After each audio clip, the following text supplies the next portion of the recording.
Copy করার জন্য আমরা যেটা করি, প্রথমে আমরা সিলেক্ট করি, করার পর এইখান থেকে কপির এই বাটনে ক্লিক করি, ক্লিক করার পর কিন্তু আমার এটা কপি হয়ে যায়। বা এর বাহিরেও আমরা আরেকটা যেটা করি, কিবোর্ড কমান্ডের মাধ্যমে চাইলে আমরা কপি করতে পারি, সেটা হচ্ছে Ctrl+C, কপি হয়ে গেল। আরেকটা ওয়ে আছে যে ওয়েতে আমরা সহজেই কপি করতে পারি, সেটা হচ্ছে কি দেখেন, আমি যতটুকু অংশ কপি করব ততটুকু অংশ আমি সিলেক্ট করব, করার পর আমার যে সিলেকশনের যে এরিয়া আছে, এই এরিয়ার মধ্যে যখন আমি কার্সরটা নিয়ে যাই, যাওয়ার পর দেখেন এরকম তীর সিম্বল আসে, চারিদিকে তীর সিম্বল, যেটাকে মুভ সিম্বল বলা হয়। এইটা আসার পর আপনি কন্ট্রোল চেপে ধরবেন, ধরার পর মাউসের লেফট বাটন ক্লিক করে ড্রাগ করে আপনি যেইখানে নিয়ে যেতে চান সেখানে নিয়ে যাবেন। তাহলে দেখেন আমরা এটা কিন্তু কপি হয়ে গেল। তো এইভাবে চাইলে আমরা খুব সহজেই কিন্তু কপি করতে পারি।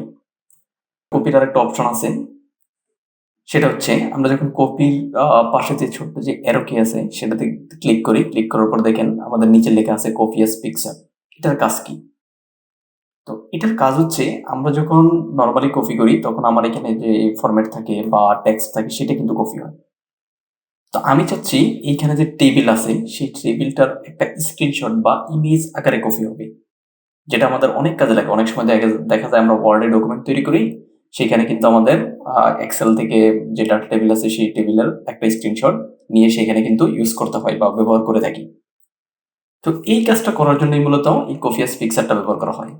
তো সেটার জন্য দেখেন আমি টেবিলটা সিলেক্ট করলাম, সিলেক্ট করার পর আমি এই ছোট্ট অ্যারো আইকনে ক্লিক করলাম, ক্লিক করার পর আমরা এখান থেকে সিলেক্ট করলাম কপি অ্যাজ পিকচার। যখন আমি কপি অ্যাজ পিকচার সিলেক্ট করি তখন আমার এখানে একটা ডায়লগ বক্স আসে, আসার পরে এখানে চাইলে আপনি এগুলো পরিবর্তন করতে পারেন। তো পরিবর্তন না করেও জাস্ট আপনি ওকে দিয়ে দিলেই কিন্তু কপি হয়ে যাবে। তাহলে আমার এই যতটুকু অংশ সিলেক্টেড আছে ততটুকু অংশ কিন্তু আমার পিকচার হিসেবে কপি হয়ে গেল। এখন আমি যেখানে পেস্ট করতে চাই সেখানে কার্সর নিয়ে যাব, নিয়ে যাওয়ার পর Ctrl+V, অথবা এখানে পেস্টের মাধ্যমে আমি চাইলে পেস্ট করে দিতে পারি। দেখেন আমার এখানে কিন্তু এটা ইমেজ আকারে কিন্তু এটা পেস্ট হয়েছে।